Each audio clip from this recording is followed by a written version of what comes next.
안녕하세요. 네, 오늘은 누가복음 예수님의 장면을 가지고 말씀을 좀 나누도록 하겠습니다. 저는 최근까지 잘 몰랐어요. 제가 기계나 이런 걸 잘 몰라서요. 여러분들은 알아요? 일부의 밴 다 알던데. 저는 휘발유랑 경유가 그냥 좋은 기름이고 좀 덜 좋은 기름인 줄 알았어요. 되게 그런 평가적인 표현은 뭐지? 네, 일부 때도 저런 대접은 안 받았는데 보통 형제들이 그런 표정으로 나를 쳐다봤는데 하나가 저게 사람이야 이런 표정으로 저를 쳐다봤어요. 그러면 안 돼요. 여러분, 무엇을 모른다고 해서 그 사람의 인격에 문제가 있는 건 아닙니다. 알았구나 니는. 니네가 그것도 모르는 줄 알고 가르쳐주려고 그랬지. 저는 그냥 그렇게 생각했어요. 경유는 싸니까 좀 안 좋은 거고 휘발유는 뭐 정유를 좀 깨끗하게 했나 보다 뭐 이런 식으로 생각했는데 그게 다른 거라면서요. 그래서 뭐 폭발하는 방식이나 강도나 이런 게 좀 다르답니다. 그래서 이게 덜 좋고 더 좋은 게 아니라 맞고 맞지 않는 거에 대한 문제라고 얘기를 하더라고요. 그래서 혼유라고 하더라고요. 그래서 휘발유차에 경유를 넣으면 엔진이 깨질 수 있다면서요. 경유차에 휘발유도 그렇고요. 그래서 그렇게 되면 사고가 난다라고 얘기를 들었습니다. 이런 감동적인 정보에 아무런 감동도 안 받아서 예화를 잘못 잡은 것 같긴 한데 일단 웃었으니 예화로서의 가치는 있었다라고 생각을 하고요. 조금 다르게 볼까요? 좀 같은 패턴이죠. 같은 패턴으로 지구라는 엔진이라고 표현해 볼까요? 이 지구에 화학연료라고 표현하나요? 화석연료라고 표현하나요? 그쵸?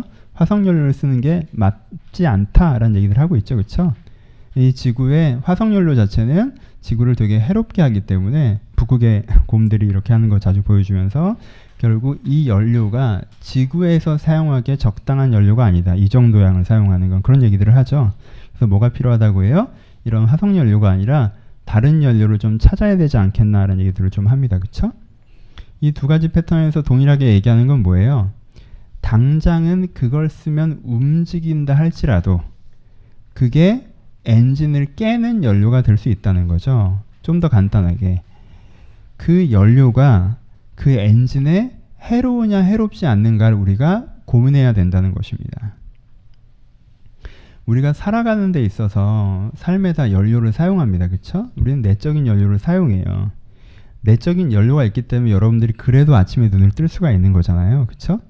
아침에 눈을 떠서 내가 회사에 출근하고 아침에 눈을 떠서 학교에 가고 연료가 더 강하고 폭발력이 있으면 벌떡 일어나서 뛰어가는 거고요. 연료가 약하고 그러면 이제는 되게 서서히 일어나서 기어가는 거고요. 그쵸? 그 차이는 있긴 하지만 우리는 뭔가 내적인 연료를 써서 움직이고 있다라는 거예요. 그쵸? 근데 이제 스스로 물어볼 필요가 있습니다. 어떤 연료는 되게 세고 폭발력이 있어서 강하게 나를 움직이긴 하지만 오래 쓰면 내 엔진, 내 내면, 내 인생을 깨트리는 연료가 있고요. 어떤 연료는 그렇게 강하고 폭발력 있는 것 같지는 않지만 오래 쓰면 쓸수록 내 내면이나 내 인생과 잘 맞아서 내 인생과 내면을 더 빛나게 할 수 있는 연료도 있다라는 거예요. 그쵸? 그러니까 우리는 스스로 볼 때 내가 어떤 내적인 연료를 사용해서 걸어가고 달려가고 있는지 스스로 돌아볼 필요가 있다라는 것입니다. 어떤 게 있을까요? 어떤 사람은 긴장의 연료를 되게 좋아합니다. 왜냐하면 긴장은요, 이게 힘이 좋아요. 긴장하면 탁탁탁 되잖아요. 그러니까 우리가 보통 이걸 언제 사용했죠? 시험 전날 사용하죠. 그 엄청난 집중력을 경험해 보셨습니까? 내 머리가 이렇게 흡수가 되는 머리였구나. 한 달 전까지만 해도 읽어도 보이지 않고 이게 하얀 건 종이고 검은 건 글자였는데 한 새벽 3시쯤 되면 막 책이 머리로 빨려 들어가죠. 다 들어가요. 뭐예요? 긴장이라는 에너지를 쓰는 거죠. 그렇죠?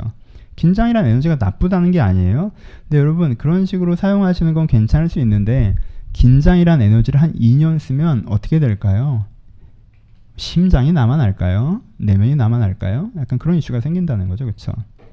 두려움도 때때로 필요해요. 여러분 하나님도 두려워할 줄 알아야 되고요. 사람 무서운 줄도 알아야 되고요. 세상 무서운 줄도 좀 알아야 돼요.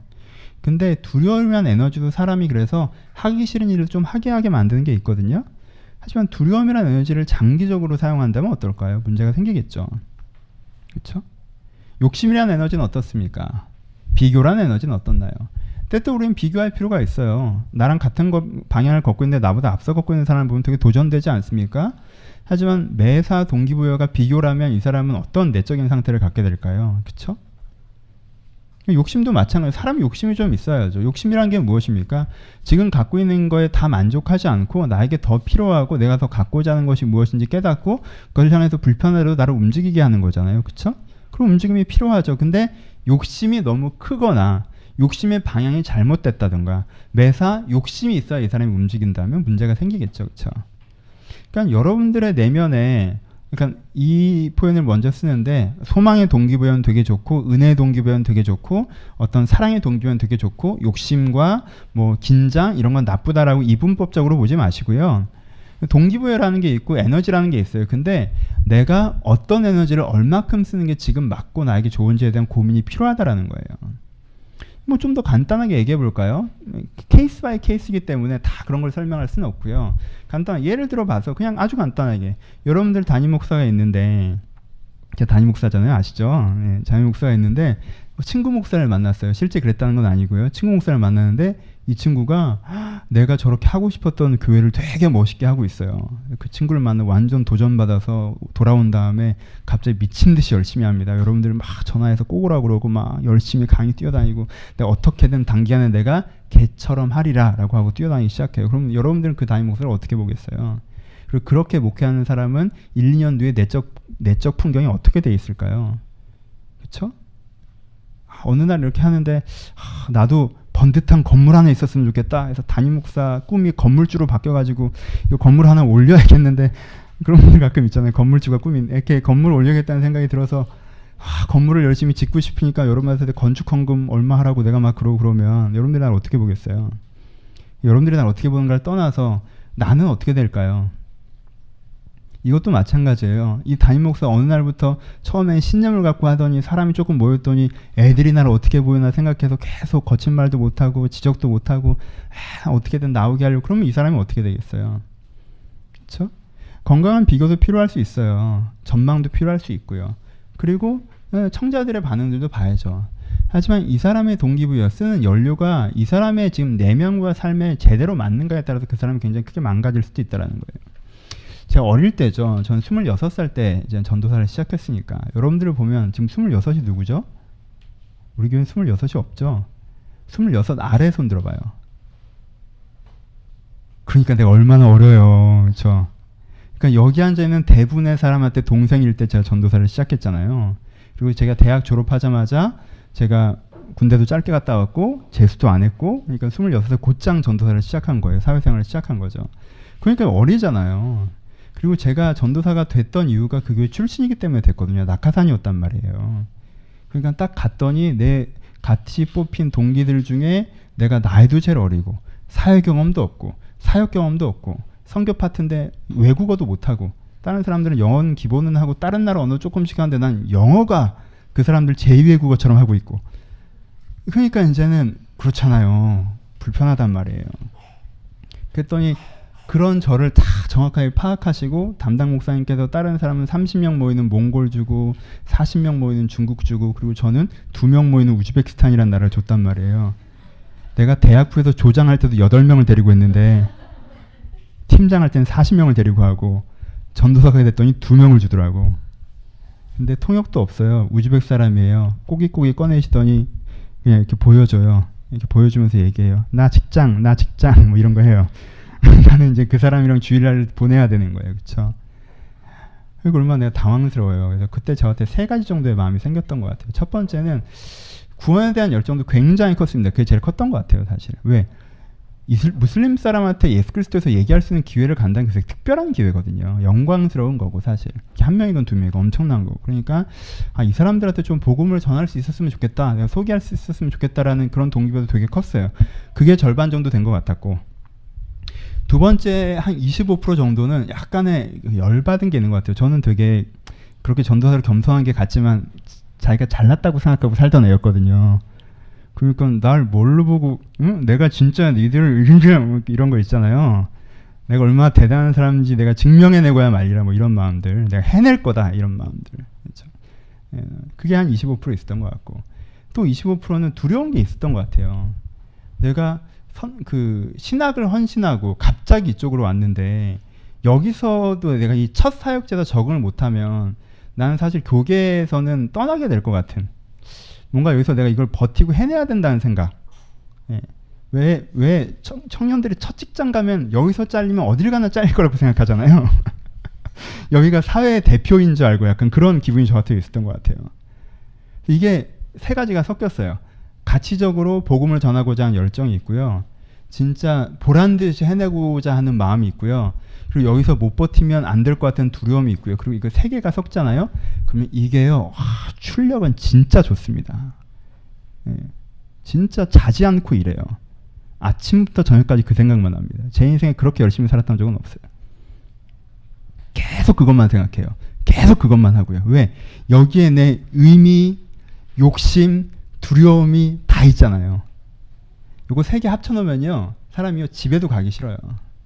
그거를 하고 있을 때가 마음이 편해요. 그렇게 한 4년을 했습니다.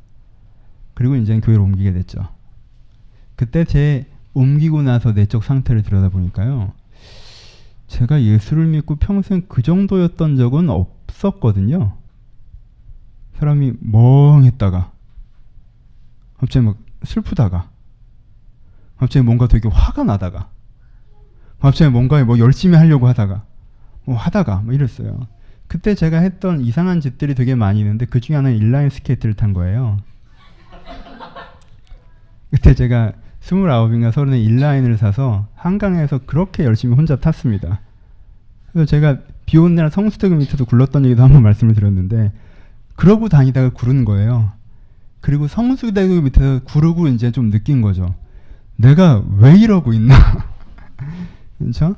방향이 없어진 거죠. 뭔가 내면이 정돈돼서 난 이걸 추구하는 사람이고 난 현재 이런 사람이어서 이렇게 인생을 꾸려나가야겠다가 그 텀에 없어져 버린 거예요. 엔진이 깨져버린 거죠. 그렇죠? 일종의 일중독 상태였으니까. 여러분, 일하기 제일 편한 건요, 일에 중독되는 거예요. 괜찮아요. 일을 하기가 힘들어요. 근데 일이 내 정체성이고 즐거움이고 내 존재 방식이에요 라고 규정을 하잖아요. 그럼 일이 편해져요. 일중독자가 되는 이유는 사실은 일이 많기 때문이에요. 한국 사회에서는. 일에 중독되면요, 일이 편해져요. 그럼 이제 확 이렇게 되죠. 그렇죠? 근데요, 목회자는 자기가 일중독이라는 걸 점검하기가 되게 어려워요. 목회자의 일이라는 게 업무적이지가 않기 때문에. 그렇죠? 하여튼 저는 그런 상태였던 것 같아요. 되게 안 좋은 상태죠. 왜 내가 내 잘못한 얘기 이렇게 길게 했지? 여러분들은 어때요? 막연하게 얘기하고 시작하면 여러분들이 좀 거리감 있게 느낄까봐 제 얘기를 좀 한 것 같아요. 여러분들은 어때요? 저는요, 그때 누가 저를 비슷한 걸 이 문제로 저한테 지적했었어요. 네가 네 인생에 잘못된 연료를 사용하고 있다라고 얘기를 한 거죠. 아, 근데 나처럼 국문과 출신이어서 네가 네 인생에 잘못된 연료를 사용하고 있다라고 얘기를 해줬으면 내가 알아들었을지도 몰라. 근데 그 목사님은 그냥 나한테 넌 변질됐다고 얘기했어. 기분이 얼마나 나쁘던지. 내가 그 얘기를 듣고 한 일주일 동안 자다가도 벌떡 일어났어, 정말. 그래서 쥐가 신이야? 막 나 혼자 막 참내 나 기가 목사면 다야 막 너무 화가 나는 거야. 막 쥐가 내 신앙에서 뭘 한다고 막. 난 진짜 지금 죽기 살기로 하고 있는데 날 가까이서 지켜보지도 않았고 막 이렇게 했는데, 그렇게 화가 났던 이유가 뭘까요? 포인트를 정확하게 짚었기 때문이에요. 왜냐하면 내가 그렇게 잘못된 연료로 살고 있을 때 누가 나한테 그걸 지적하잖아요. 그럼 기분이 되게 나빠요. 마음에 사실 어떤 생각이 딱 들어오냐면요, 그럼 죽어? 라는 생각이 딱 들어요. 왜요? 이 연료로 뛰는데 이 연료를 빼란 얘기잖아요. 누군 넣고 싶어서 이 연료를 넣는 줄 알아. 가야 되니까 이 연료를 넣는 거잖아요. 이 연료를 빼라고만 들리니까 기분이 확 상해요. 그렇죠? 근데 여러분, 연료를 빼란 얘기가 아니에요. 연료를 빼란 얘기가 아니에요. 여러분, 화석연료가 문제라고 해서 세계가 지금 결의해서 석유 생산 수출 금지 이러면은 북극곰은 살아나겠지만 우리는 어떡하지? 그렇잖아요. 화석연료가 문제라는 건 알지만 그때부터 석유 수출 수입 금지 이렇게 되진 않아요. 그때부터 무슨 고민을 해요? 석유를 금지할 고민을 해요? 아니면 대체 에너지를 찾을 고민을 해요? 대체 에너지를 찾을 고민을 하는 거예요. 더 싸고 유해하지 않은 무해한 에너지는 뭘까를 찾아야 돼요. 그렇죠? 그리고 그걸 찾아서 그걸 쓰기 시작하면 이쪽은 더 이상 쓸 이유가 없어지는 거죠. 쓰지 말라고 해서 그런 게 아니라. 그렇죠? 그러니까 우리한테 뭐가 필요해요? 새로운 대체 에너지를 개발하고자 하는 태도가 필요한 거죠. 여러분, 여러분들이 소중하고 여러분 인생이 소중하기 때문에 그냥 쓰던 에너지를 그냥 쓰고 그럼 멈춰? 가야 되잖아. 물론 가야죠. 당분간 그 에너지 외에 대체가 없으면 쓰세요. 왜냐하면요, 사람들은 부정적 에너지라도 쓰다가 그걸 갑자기 빼버리잖아요. 그러면 달리다가 시동 끈 자동차처럼요 되게 무기력해져요. 그래서 내리막길 되면 굴러가고요, 오르막길에서는 멈춰버립니다. 누가 밀어주면 쭉 움직이다가 놔두면 또 움직이지도 않아요. 내가 이런 사람이었나 싶을 정도로 무기력해져요. 에너지를 그냥 빼버리면. 그쵸? 그냥 빼는 게 능사가 아니라는 건 저도 인정해요. 하지만 언제까지 그렇게 하다가 내 심장, 내 엔진, 내 인생이 터지는 꼴을 보실 것입니까? 그때는 더 이상 달릴 수가 없잖아요. 그때는 수리점 들어가야 되거든요. 우리가 스스로 고민해야 된다는 거죠. 내가 인생의 연료를 뭘 쓰고 있나? 이게 나한테 맞나? 난 가솔린 차냐 경유차냐? 그럼 내가 지금 쓰고 있는 게 가솔린이냐 경유냐? 이걸 고민을 해야 된다는 거예요. 그리고 거기에 적절한 연료가 아니라면 그것들을 점차적으로 바꿔나갈 생각을 해야 된다는 것입니다. 그렇죠? 우리는 되게 안 좋은 습관을 갖고 있어요. 뭐냐면요, 싸고 힘 좋으면 당장 씁니다. 싸고 힘 좋으면 당장 써요.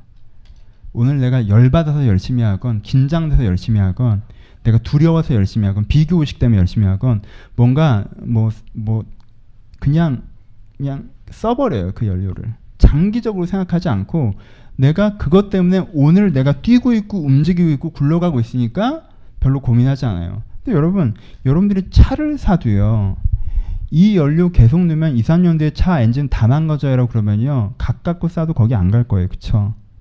안 갈 거예요. 좀 멀고 비싸도 저 정도는 써줘야 차가 10년, 20년 타요라고 하는데 가서 연료를 넣을 거란 말이에요. 그쵸? 하물며 사람이야. 내 정서, 내 인격, 나란 사람이 건강하게 5년, 10년 살기 위해서 당장 오늘은 그거 같고 그게 재밌는 거 같고 그러니까 일을 하고 그러니까 나를 긴장소로 넣고 그러니까 나를 스트레스 해소소로 던져버리고 그런 패턴 속으로 그냥 놔버리는데 당장 오늘 내일이야 그렇게 살겠지만 여러분도 알고 나도 아는 건 그렇게 2년, 3년, 5년 가면 진짜 내적으로 힘들을 수 있다는 거죠. 인격적으로. 그쵸? 그걸 우리가 기억하고 지금부터 천천히 연료를 바꿀 노력을 해야 된다는 거죠. 그쵸? 앞부분이 되게 길었어요. 왜냐하면 본문이 조금 복잡해서 그래요. 그쵸? 그러니까 이 구도를 기억을 하시고 내용을 한번 시작해 보도록 하겠습니다. 오늘은 누가복음인데요. 누가는 예수의 사역의 첫 장면을 오늘 장면으로 기록하고 있습니다. 마태복음에서는 예수의 첫 장면이 산상순으로 나오죠. 하지만 산상순은 예수님이 실제 첫 장면은 아니었어요. 오히려 시간적으로 가장 정확한 건 가나의 혼인잔치, 요한복음이겠죠. 하지만 요한복음 그 장면도 사역의 첫 장면은 아니기 때문에 정확하진 않아요. 하지만 첫 장면 자체를 그러니까 뭘로 배치하느냐, 역사적으로 어떤 장면이 첫 장면이냐는 것보다 첫 장면을 뭘로 배치하느냐가 그 저자의 의도가 담겨져 있는 거죠. 그렇죠? 누가복음에서는 이 장면을 첫 장면으로 합니다. 왜냐하면 예수가 무엇을 하는 사람인가 하는 정체성을 명확하게 드러내주는 장면이에요. 이 장면은 어떻게 흘러가고 있죠? 예수님께서 어딜 가세요? 고향마을을 가십니다. 고향마을을 가신다는 것, 첫 장면이 아라는 의미를 이해할 수 있겠죠? 이미 고향을 떠났었고요. 떠나서 가버나움에서 특별히 큰 하나님의 사역을 일으켜내셔서 말씀을 전하고 기적을 일으켜서 하나님의 선량한 영역들을 번지는 것을 이미 하셨었습니다. 그쵸? 그걸 하셨고 이제 고향마을에서 또 그 일을 하시려고 오신 거죠. 나사렛에 오셨습니다. 그래서 습관대로 회당에서 들어가셔서 그 이사야서 말씀을 읽고 하십니다. 이게 설교를 하시는 거죠. 되게 카리스마 있는 장면이에요. 그렇죠? 이사야서 말씀을 딱 읽으세요. 뭐라고 읽으십니까? 너희 가운데 가난한 자에게 복음이 전해지고 너희 가운데 눈먼 자가 보게 되고 포로된 자가 자유게 되고 너희 가운데 은혜가 전파된다. 라고 딱 읽으셨어요. 읽고 딱 덮은 다음에 뭐라고 하세요? 오늘 이 말씀이 너희 가운데 응하였다라고 얘기하세요. 얼마나 멋있어요. 예수님만 할 수 있는 설교예요. 그렇잖아요. 보통은 이 본문의 의미가 어떻고 나처럼 그냥 가솔린이 어떻고 막 이래야 된단 말이야. 당사자가 아니잖아. 나는 전달자지. 근데 예수님은 뭐라고 하세요? 오늘 이 말씀이 너희 가운데 응할 것이다 라고 딱 하셨어요. 그러니까 자기가 지금 너희들을 바꿀 수 있고 지금 너희를 갱신하겠다고 선언하시는 거죠. 되게 멋있는 선언이었어요. 그렇죠? 엄청 카리스마 있는 선언이죠. 보면 되게 우리가 읽을 땐 가슴 떨릴 수 있는 선언이에요. 근데 그 당시 청중들 반응은 뭐랬어요? 쟤 뭐래? 약간 이런 반응이었어요. 그쵸? 왜? 이 동네 애였거든요. 그래서 지금 윤슬이가 지금도 저기서 자기만의 세계에서 즐겁게 놀고 있는데, 저는 재밌게 그 팔짝팔짝 뛰고 잘 놀고 있어요. 우리가 저 아이가 잘하는 걸 쭉 봤어요. 어릴 때부터. 제가 말 못하는 거, 기는 거, 걷는 거, 동네 애들이랑 축구하고 쌈박질하던 거, 누구랑 사귄 거, 헤어진 거, 누구 짝사랑하다가 채인 거, 아버지 목수일 도와주던 거 다 봤단 말이에요. 그리고 제 동생은 우리 집 사위고 다 봤어요. 그래서 왔으면 장인어른아 뭐 사돈댁에서 나랑 인사도 해야 되고 그런 사이란 말이에요, 사실. 그런데 딱 서서 뭐라고 하는 거예요? 오늘 이 말씀이 되었는데 응하였다 했더니 야 너무 간다. 약간 이런 느낌이었죠, 그렇죠? 무슨 느낌이에요? 무슨 느낌이에요? 원래 스타들도 고향에 갔을 때는 어릴 때 그 마음으로 약간 해야 되는데 고향 가서 약간 스타인 척하면 고향 사람들이 제 변했다고 하잖아요. 그러니까 그 느낌인 거예요. 싫어하는 거예요, 예수님. 그 사람들이 생각하기엔 예수의 얘기가 잘 안 들리는 이유가 그런 거였어요, 그렇죠? 예수에 익숙하고, 그렇죠? 물론 그 부분도 분명히 맞습니다. 근데 예수님은 한 가지를 더 지적하세요. 이들이 예수의 설교에 제대로 반응하지 않았던 이유를 하나 지적하시는데, 지적하시면서 지금 나아만 장군 얘기랑 사르밧 과부 얘기하세요. 구약 성경 표현으로는 사르밧 과부 얘기를 하십니다. 그러니까 이 부분이 조금 어려워요. 왜냐하면 구약 성경으로 돌아가야 돼요. 왜냐하면 유대인들은 사르밧 과부는 딱 아는데, 여러분 사르밧 과부는 걔가 누굴까라는 걸 하잖아요, 그렇죠? 나아만 장군 유대인들은 딱 아는데 우리는 모르니까 잠깐 그 설명을 하고 옵시다. 왜냐하면 그걸 알아야 이 예수님께서 왜 이 얘기를 했는지 이해할 수가 있으니까. 나아만 장군이라는 사람이 있었어요. 복충구도입니다. 액자형이에요. 넘어온 거예요. 따라오고 계시죠? 그렇죠? 나아만 장군이라는 사람이 있었어요. 문둥병자였습니다. 그런데 이 문둥병을 엘리사라는 선지자는 낫게 할 수 있다는 정보를 들었어요. 그 사람은 하나님의 권능을 행하고요, 하나님의 뜻을 이루는 사람이라는 얘기를 들은 거예요. 그렇죠? 그래서 적대국임에도 불구하고 엘리사에게 찾아왔습니다. 찾아와서 이 문둥병을 좀 낫게 해주실 수 있겠냐고 물어봤어요. 물론 사전에 얘기가 됐습니다. 사전에 엘리사가 오라고 얘기를 했거든요. 그러니까 이 사람이 오면 가면 내가 문둥병이 나을 수 있겠다는 기대감을 갖고 갔어요. 근데 엘리사가 만나줘요, 안 만나줘요? 안 만나줬어요. 그리고 요단강가에 가서 씻으라고 그랬어요. 그때 나만의 기분이 확 상했습니다. 왜요? 자기 상식으로는 선지자가 내 병을 고쳐준다고 했고 내가 고침받으러 여기까지 왔으면 일단은 어떻게 해야 돼요? 나와서 날 만나야 될 거 아니에요. 그리고 신비의 물약 같은 거, 성수 같은 걸 좀 뿌리면서 상처에 바르면서 기도해주면 이게 막 없어지겠지? 라고 자기는 자기 상식에선 생각했단 말이에요. 그런 식으로 일이 진행될 거라고 생각을 하고 왔어요. 근데 자기를 만나주지도 않고 성수는커녕 요단강가에 가서 씻으라고 했어요. 여러분, 요단강가라고 하면 여러분들 머릿속엔 굉장히 거룩한 강이고 세례의 강이고 그러죠. 근데 그 당시 요단강가를 상상해 보세요. 아줌마들이 빨래하고 있고요, 애들은 수영하고 있고요, 그 사이에서 물도 더러웠어요. 깊지도 않고 폭도 좁았습니다. 그걸 오다가 봤어요, 안 봤어요? 봤어요. 우리 동네에 훨씬 더 크고 깨끗한 강이 있어요. 근데 여기 동네 강이야. 그냥 사람들 수영하고 빨래하고 뭐 그런 강이야. 그러니까 생각해봐요. 내가 걔네들 아줌마들 빨래하고 있는 옆에 들어가서 주가 나를 깨끗하게 하실 것이다 하고 들어갔다 나오고 이런 거 좀 그렇잖아. 자기 상상이 그게 아닌 거죠, 그쵸? 근데 여자아이가 뭐라고 합니까? 그것보다 더한 걸 시키셨다 한들 안 하셨겠습니까? 뭐에 집중하라고 하는 거예요? 네가 엘리사를 믿은 이유는 그가 성수를 들고 나왔기 때문이 아니라 그가 이제까지 이룬 하나님의 일들에 대한 소식을 들었기 때문이 아니냐. 그게 변했어요, 안 변했어요? 안 변했죠. 엘리사가 그럼 믿을만하지 못하냐? 아니요, 엘리사는 아직도 믿을만해요. 그리고 또 하나, 너한테 문둥병 더한 걸 시켰으면 안 했겠냐? 너한테 문둥병이 나는 건 너한테 굉장히 절박한 문제 아니냐? 해결돼야 되는 문제 아니냐?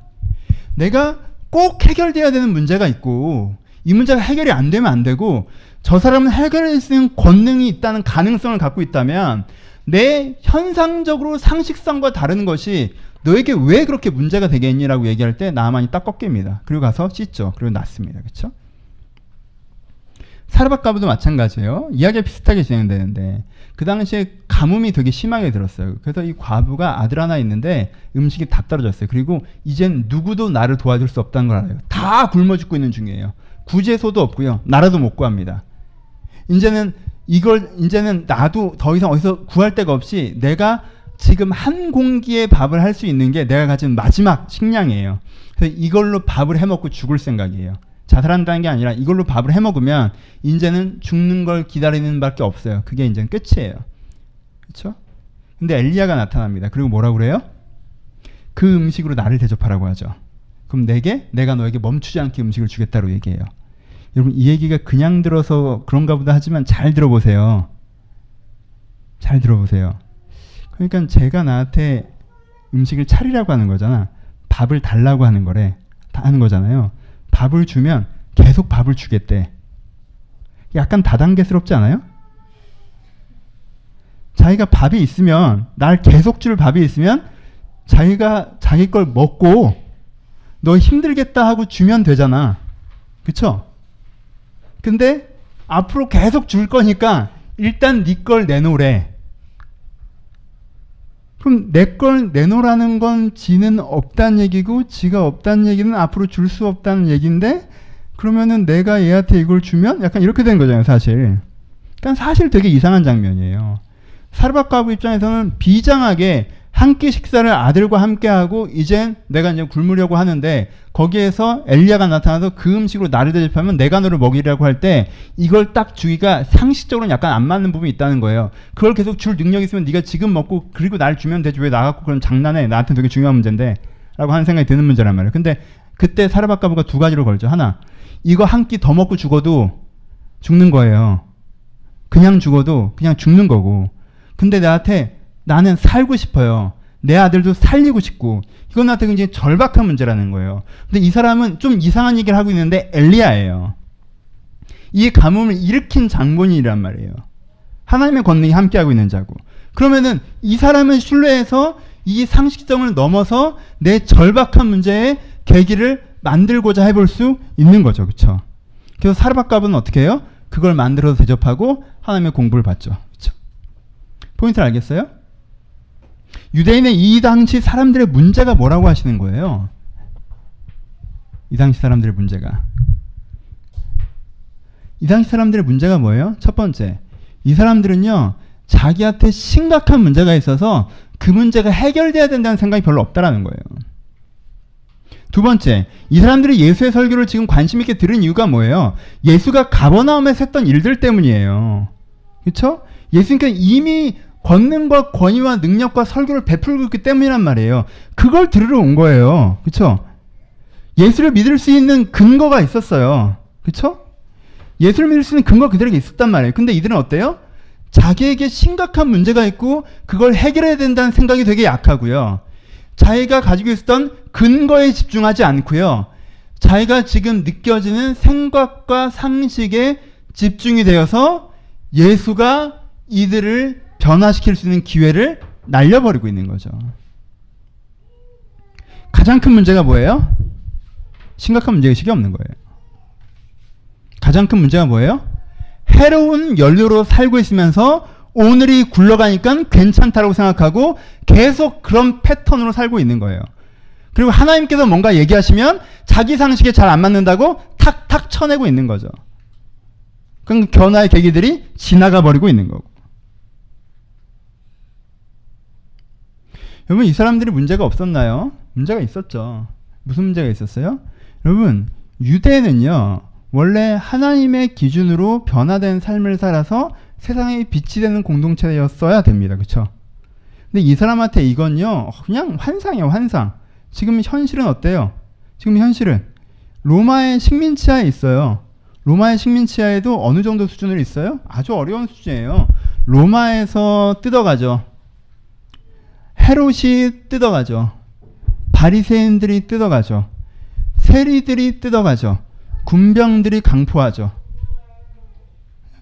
위에 뭔가 시스템이라는 게 존재하는데 그 시스템 중에 나를 지켜주고 돕는 시스템이란 건 하나도 없이 어떻게든 나를 착취하려고만 하는, 내가 무슨 화수분이야. 나를 통해서 계속 뽑아만 가는 거예요. 다 이놈이 뽑아가고 저놈이 뽑아가고, 나는 그저 생산해내는 기계인 것처럼 그 어려운 환경에서도 농사 짓고 그 어려운 환경에서도 고기 잡고 그렇게 어렵게 하면 이 사람 저 사람이 나를 치고 패고 뺏는 게 나의 상황이라는 거예요.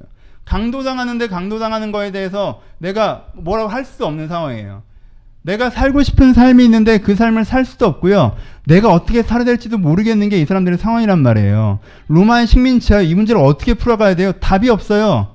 나는 좀 자유롭고 편하고 치이지 않고 살고 싶어요. 그런데 그럴 수가 없단 말이에요. 이 사람들한테 문제가 심각해요? 심각하지 않아요? 심각한 문제가 있습니다. 근데 심각하다고 생각하지 않아요. 왜요? 오늘 또 살고 있잖아요. 그렇죠? 여러분 이렇게 돼도요. 사람들은 다 그 사이에 연애도 하고요. 그렇죠? 마음에 드는 애 안 드는 애 있고요. 친구도 있고요. 그렇죠? 그리고 직장도 있어요. 그렇죠? 일이 잘 되는 날도 있고요. 일이 안 되는 날도 있고요. 매출이 오는 날도 있고요. 떨어지는 날도 있어요. 오늘 고기 많이 잡혔으면 기분 좋고요. 오늘 고기 많이 안 잡혔으면 기분 나쁘고요. 고기 잡다가 옆에 배랑 싸웠으면 또 짜증 나고요. 누가 마음에 들고요. 누가 마음에 안 들고요. 그렇게 자기의 일상사가 그대로 돌아가고 있다는 거예요. 자기는 나름대로 뭔가 열심히 해서 그 일상사를 뚫어가고 있는 부분도 있다라는 거예요. 그러니까 어떻다는 거예요? 자기는 별다른 문제가 있다고 생각을 안 하는 거예요. 포인트 알겠어요? 예수님께서는 이 사람들을 어떻게 표현하셨냐면요. 아까 얘기했죠. 소경된 자가 다시 보게 하고, 그렇죠? 억눌린 자가 자유하게 하고, 그렇죠? 그렇게 말씀하셨죠. 무슨 뜻이에요? 이 유대인들의 상태가 우리의 상태가 어떻다는 거예요? 소경됐다는 거예요. 우리는요. 오늘 하루 생활 돌아가고 내가 거기서 어떻게 이 생활에 대처할 수 능력이 있으면 다 해결이 된 것처럼 생각해요. 그렇죠? 그래서 내가 실직을 하던가 아니면은 며칠 뒤에 죽을 병에 들렸던가 라는 게 아니면 뭔가 인생에 큰 문제가 생겼다고 생각을 안 해요. 근데 예수님께서는 뭐라고 얘기하세요? 그런 걸 얘기하는 게 아니에요. 너희가 소경되었다고 얘기합니다. 소경됐다는 게 뭐예요? 못 본다는 거죠. 뭘 못 본다는 거예요? 앞날을 못 보는 거죠. 미래를 못 보는 거죠. 세상을 못 보는 거죠. 내 자신을 못 보는 거죠. 내가 어떤 사람이고 세상이 어떤 곳이어서 내가 그러면 어떻게 어떤 방향을 땅에서 살아가야 되고 그래서 지금 내가 뭘 해야 되는지를 이 사람들은 봐요 못 봐요? 못 본다는 거예요. 그렇죠? 그러니까 문제가 심각한 거라는 거예요. 인생 전방이 보여야 되는데 안 보여요. 그래서 문제가 심각해요. 그리고 억눌렸어요. 억눌렸다는 게 뭡니까? 종되었다고 표현하죠. 종의 특징이 뭐예요? 자기가 할 수 있는 걸 하지 못하고요. 하기 싫은데 해야만 하는 걸 해야 돼요. 그렇죠? 자기가 하고자 하는 걸 할 수 있는 기회도 없고요. 능력도 없어요. 그게 종이에요. 억눌려서 산다는 게 뭡니까? 내가 하고자 하는 삶을 잘 알지도 못하고 그것을 안다고 해도 할 수 있는 능력이 없고 할 수 있는 능력이 있다고 해도 기회가 없는 게 종의 삶이에요. 그렇죠? 억눌린 자의 삶이란 말이에요. 그럼 뭐가 문제라는 거예요? 얘가 소경된 자에서 벗어나서 보게 된다고 할지라도 그렇게 할 수 있는 뭐가 없어요? 능력이 없어요. 기회도 없고요. 그렇죠? 그러니까는 이 사람의 상태가 어떻다는 거예요? 내가 진짜 어떻게 살아가야 되는지를 잘 알지도 못하고요. 진짜 그렇게 살아가는 걸 알더라도 할 수 있는 능력이 없어서 뭐가 뭔지 모르는 상태에서 내 바로 앞에 있는 상황과 지금 내가 갖고 있는 한 줌의 능력 요거 가지고 오늘의 계획을 정해 나가고 그런 상태에서 사실 네가 행복하니? 꿈꾸는 삶이 무엇이니? 어떻게 살아가고자 하니? 라고 물어보면 그런 건 잘 모르겠고 그냥 사니까 사는 거죠. 어쩔 수 없이 사는 거죠. 해야 되니까 해야 하는 거죠. 라고 대답하는 게 이 삶의 형태이고 본질이라는 거예요. 그런데 자기 삶은 별다른 문제가 없다라고 생각한다는 거예요. 이게 이 사람들의 문제예요. 인생에 대해서 잘못된 연료를 갖고 살아가는 데 있어서 있음에도 불구하고 그것 때문에 자기 인생이 굉장히 망가지는 부분이 있음에도 불구하고 거기에 대한 문제의식을 못 느끼는 상태. 그렇죠? 윤슬이에요. 네, 그런 상태가 된다는 거예요. 그게 우리의 문제라고 얘기합니다. 그럼 그 문제를 우리가 직면할 때 우리 가운데 뭐가 필요합니까? 여러분들이 그런 문제 자체에 직면하고 계십니까? 여러분이 현재 갖고 있는 문제가 뭐라고 생각해요? 문제가 없다고 생각하십니까? 우리는 두 가지 실수를 해요. 우리의 문제가 없다라고 생각하든가 우리의 문제는 단지 어떤 특정한 몇 가지 상황적인 문제라고 생각하든가 그 상황만 조금 나아지면 괜찮을 것 같은데 전체적으로 문제가 없어. 일정한 상황은 문제라는 게 그 생각이잖아요. 난 문제가 없어요. 다른 것도 문제가 없고 근데 그 상황 중에 일부가 문제가 있는 거예요. 그것만 괜찮아지면 괜찮아요. 그러니까 하나님이 그것만 딱 해결해 주면 될 것 같은데 그걸 안 한다고 게을러 빠져가지고 내가 지금 4년째 그걸 기도를 했는데 그러니까 이렇게 되는 거예요. 근데 뭐가 예수가 그 나사렛에서 역사하지 못하게 만들었습니까? 나사렛에 병자가 없었습니까? 나사렛 사람들이 복음을 알았습니까? 나사렛 사람들이 변화됐어요? 아니에요. 하지만 나사렛에서 역사하지 못하게 나사렛 사람들이 만들었어요. 왜? 자기들은 별다른 문제가 없다고 생각했기 때문이에요. 자기들은 그냥 우리 동네 출신이 선지자를 한다고 하니까 신기해서 와본 거야. 그러면 너는 아이고 제가 선지자가 됐습니다. 여러분들이 다 잘 키우신 덕분이죠. 뭐 몸에 안 좋으신 분들 와시면 제가 관절염에서 여기선 쫙 한번 돌겠습니다. 뭐 이런 걸 바랬던 거예요. 근데 그건 안 하거든. 그건 안 하고 뭔가 우리가 억눌려져 있다고 얘기하고 우리가 눈 멀었다고 얘기하고 나보다 어린 애들을 봤던 애가 걔가 나한테 문제라고 얘기하니까 쟤가 왜 나한테 이래? 이래버린단 말이에요. 우리가 하나님에게 그러지 않습니까? 하나님이 이 문제만 해결해 주면 될 것 같아요. 근데 이것도 안 해요. 나머지는 별다른 문제가 없어요. 난 괜찮은 사람에게 이렇게 살면 된단 말이에요. 저 장벽만 없으면. 근데 하나님께서는 뭘 얘기해요? 이건 안 해주면서 이걸 바꾸라고 한단 말이에요. 그러니까 내가 그 얘기가 반가워요? 안 반갑죠. 안 듣죠. 그러니까 주가 그 인생에 역사하지 못하죠. 여러분 문제의식에서부터 출발해야 된다고 생각하지 않으십니까? 여러분 기독교의 핵심이 무엇입니까? 자기가 죄인이라고 고백하는 거예요. 자기가 문제가 없다고 생각하는 데서 출발할 수가 없는 거예요. 왜요? 상황과 이 상황은 이렇고 나는 그러니까 이렇게 해나가면 돼 라고 상황과 나로 이미 전체 판이 짜여졌어요. 가치, 정서, 그리고 내가 해야 되는 행동 방향, 어떻게 할지 다 짜여졌어요. 하나님이 개입할 여지가 있어요? 여러분 왜 여러분들의 인생이 가장 힘들 때 그래도 여러분들이 신앙이 조금 더 나은 줄 알아요? 이 틀이 깨지기 때문에 그래요. 그쵸? 내가 어떻게 해야 될지 모르겠고 내 힘으로는 내 마음이 컨트롤이 안 되고 내가 어떻게 가야 될지 내가 이 상황을 내가 극복할 수가 없고 라고 하면요 어떻게 돼요? 이 틀이 한번 깨지죠. 그 틀이 깨졌을 때 어떻게 해요? 하나님 뭐가 맞습니까? 물어보기 시작하죠.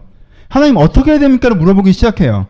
근데요 그 틀이 안 깨지는 사람들에게는 뭐가 안 생기는 거예요? 하나님께서 그 인생에 개입할 수가 없는 거예요. 그쵸? 그 틀이 안 깨지는 사람에게 이미 상황이 이러고 나는 이러니까 이렇게 하면 되겠네 라고 결론이 난 사람에게 어떻게 신이 개입합니까? 그에게 뭘 가르칠 수가 있습니까? 그에게 뭘 변화시킬 수가 있죠? 그에게 뭘 도울 수가 있습니까? 개입할 수 있는 여지가 안 생기는 거예요. 그렇죠?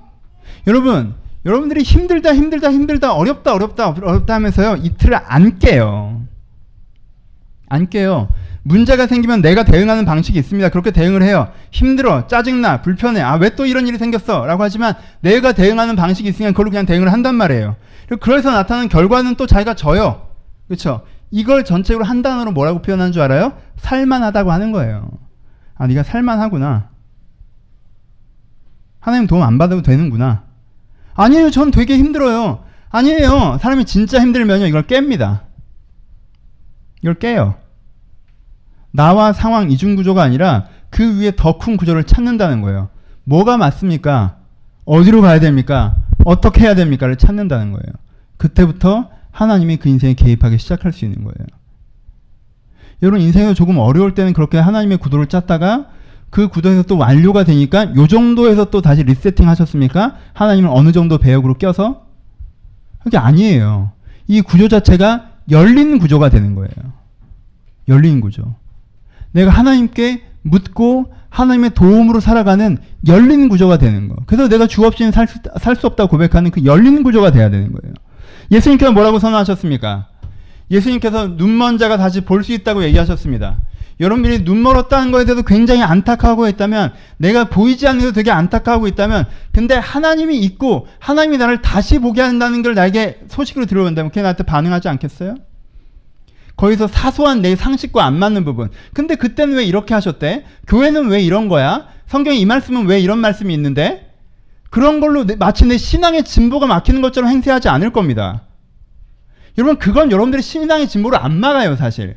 전 여러분들 그걸 설명해 주죠. 해석해 주려고 해요. 오해를 풀어주려고 합니다. 풀어주시면 도움이 될 테니까요. 하지만요, 그게 여러분들의 신앙의 진보를 진짜 막는 건 아니에요. 여러분들의 신앙의 진보를 진짜 막는 건요, 난 별 문제가 없다고 생각하는 데서부터 출발하는 거예요.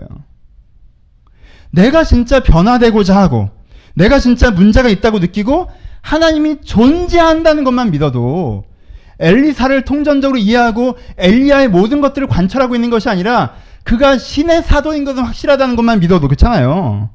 하나님이 존재하고 능력이 있으며 나에 대한 호의를 갖고 내 인생에 개입하실 수 있다는 것만 믿어도, 그렇죠? 그 근거를 가지고 이 절박함을 갖고 있으면요, 요 상식이 나를 막지 못하고, 이 상식은 아직 내가 잘 이해되지 않지만 하나님 나를 다시 한번 보게 하소서로 갈 수 있다는 거예요. 그러면 주가 우리를 보게 하십니다. 하나님, 내가 이 포로된 것에서 자유하게 하여 주옵소서라고 고백할 수 있다는 거예요.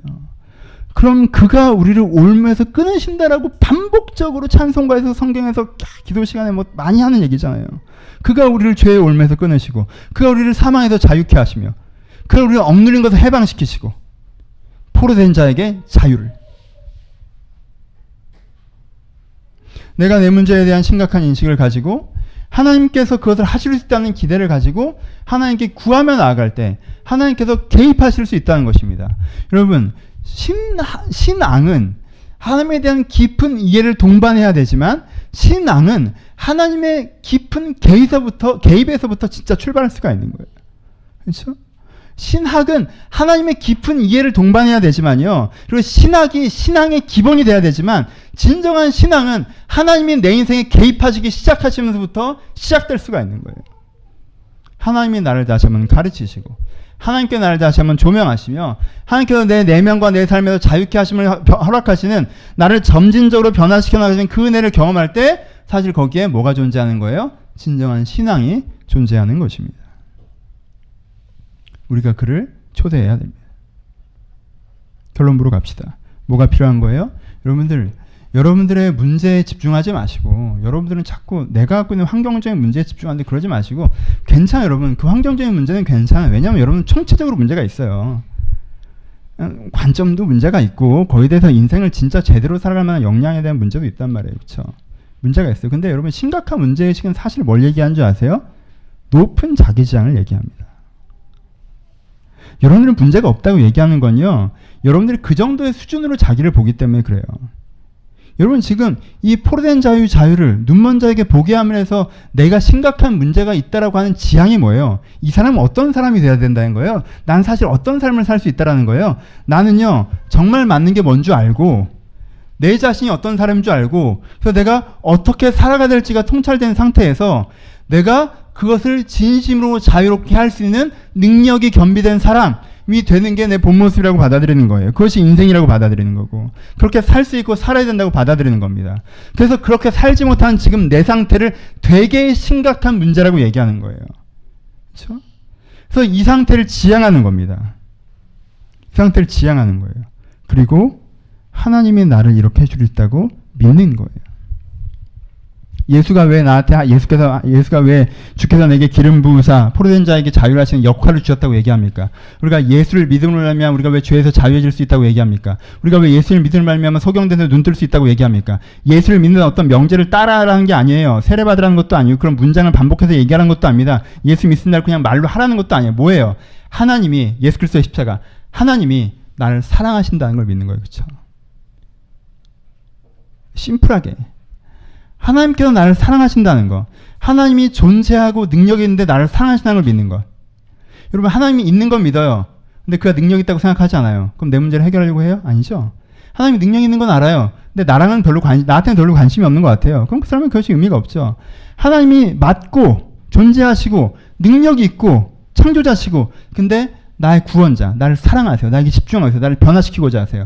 그 하나님의 그 심정, 하나님의 사랑을 내가 믿는 것. 그 하나님의 마음을 믿는 것부터 내가 뭐가 시작되는 거예요? 그럼 하나님께서 나에게 설명해 주시는 것을 신뢰하기가 시작되는 것이고 하나님께서 나에게 공급하실 것들에 대한 기대감이 시작되는 것이고 그렇게 믿음의 눈으로 하나님에 대해서 귀를 여는 게 그 인생이 시작되는 거예요. 그렇죠?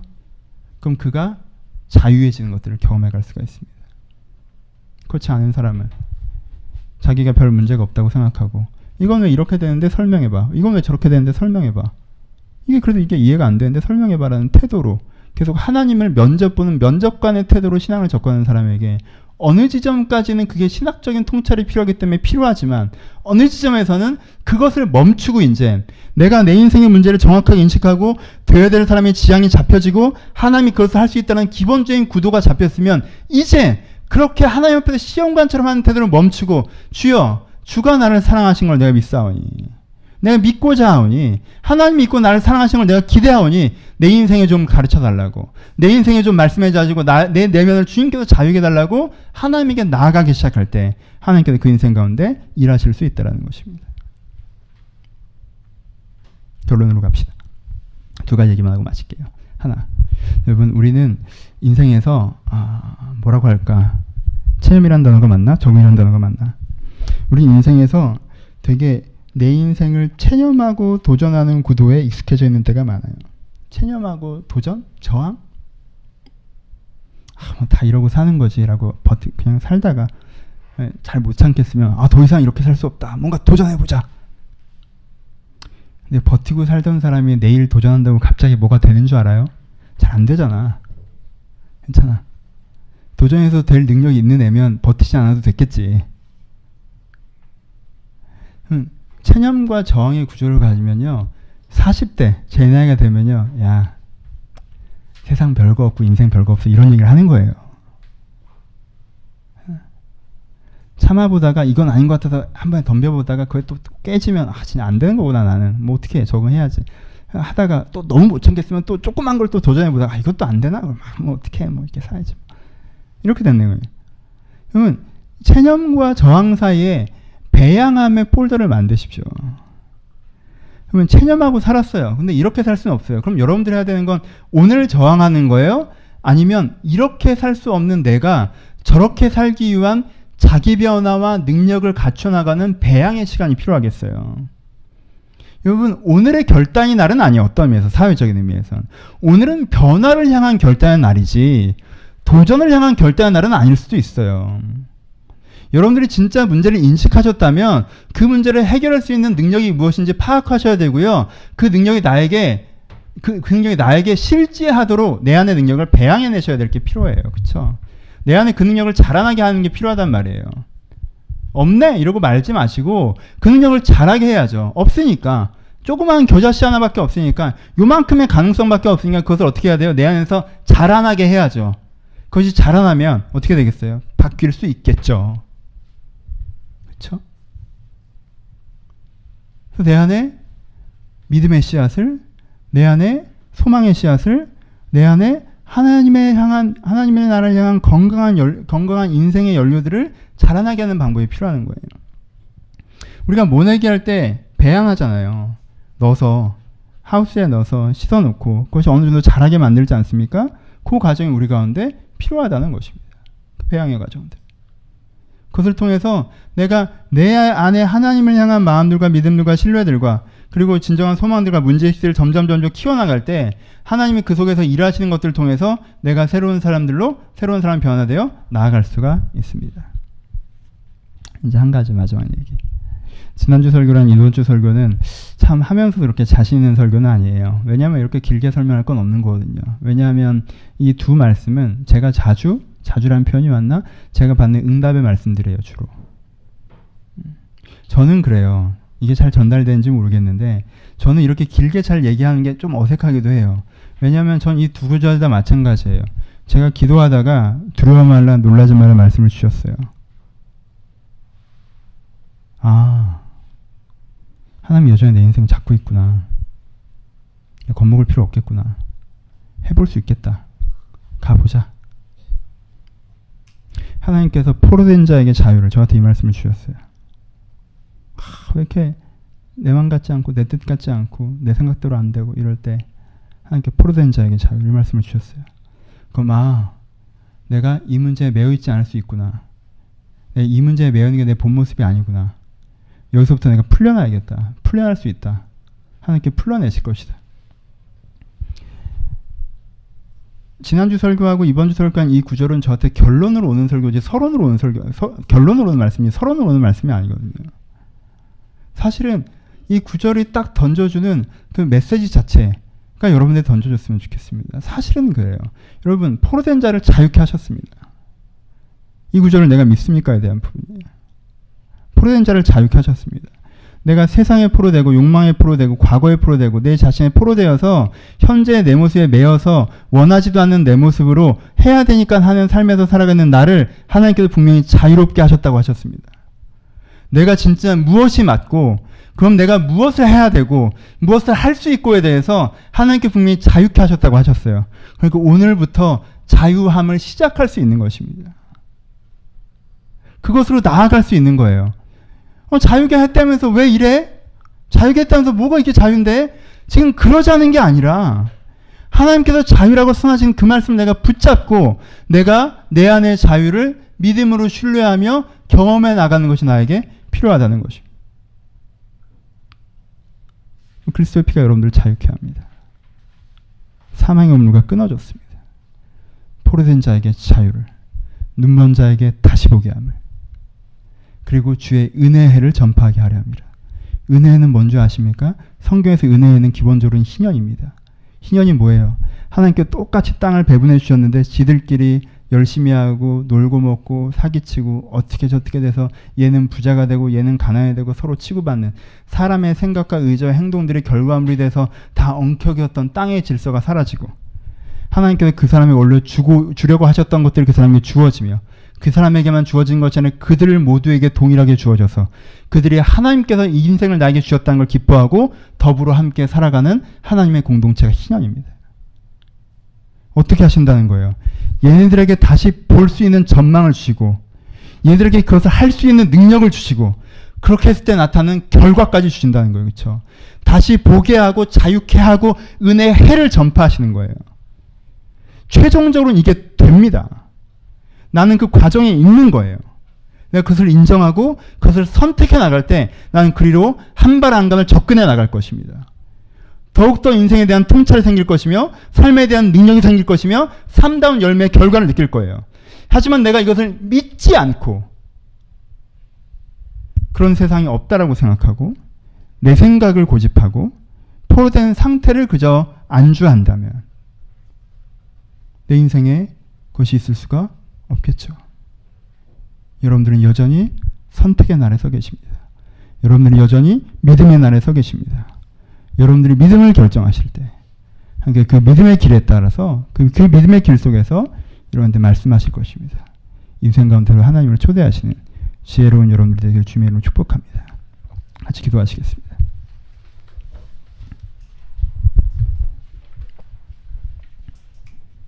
여러분 살다가 보면 상황에 대충 그래도 내가 안주해야 버틸 수 있을 때가 있을 수 있어요. 그쵸? 그래야죠. 지금은 이런 시기다. 지금은 이게 내 한계고 지금은 이럴 수 있다. 내가 참아야 된다. 이건 내가 감당해야 되고 있습니다. 그런 시기가 있고 그런 상황들이 있습니다. 근데 여러분 거기서 여러분들 최종적인 정착지라고 얘기하시는 순간 여러분들 거기서 견디기가 사실은 되게 어려워져요. 여러분들이 거기가 최종적인 정착지라고 생각하는 순간 여러분들 거기서 버티는 방법은 한 가지밖에 안 남아요. 난 그냥 원래 이런 정도의 애야 라고 놔버리는 방법밖에 없는 거예요. 사실. 근데 알아요? 그게 마음에 안 들거든요. 여러분들한테. 지금 내 인격이, 지금 내 환경이, 지금 내 생활이, 지금 내 처지가 마음에 안 들거든. 여러분들 쉽게 가려고 하다가 어려운 여러분 막다른 골목에 서는 거 안 보이세요? 그러니까 힘들어지는 거죠. 그쵸? 마음에 안 드는데 난 이 모양이야. 그 다음부터 어떡하죠? 근데 그 막다른 골목까지 걸어간 건 여러분들이에요. 다시 돌아서 걸어 나오세요. 그렇지 않아요. 그렇지 않습니다. 지금 여러분 현재 문제가 있죠. 당장 뭐가 어떻게 되지는 않을 거예요. 근데 여러분 변화될 수 있습니다.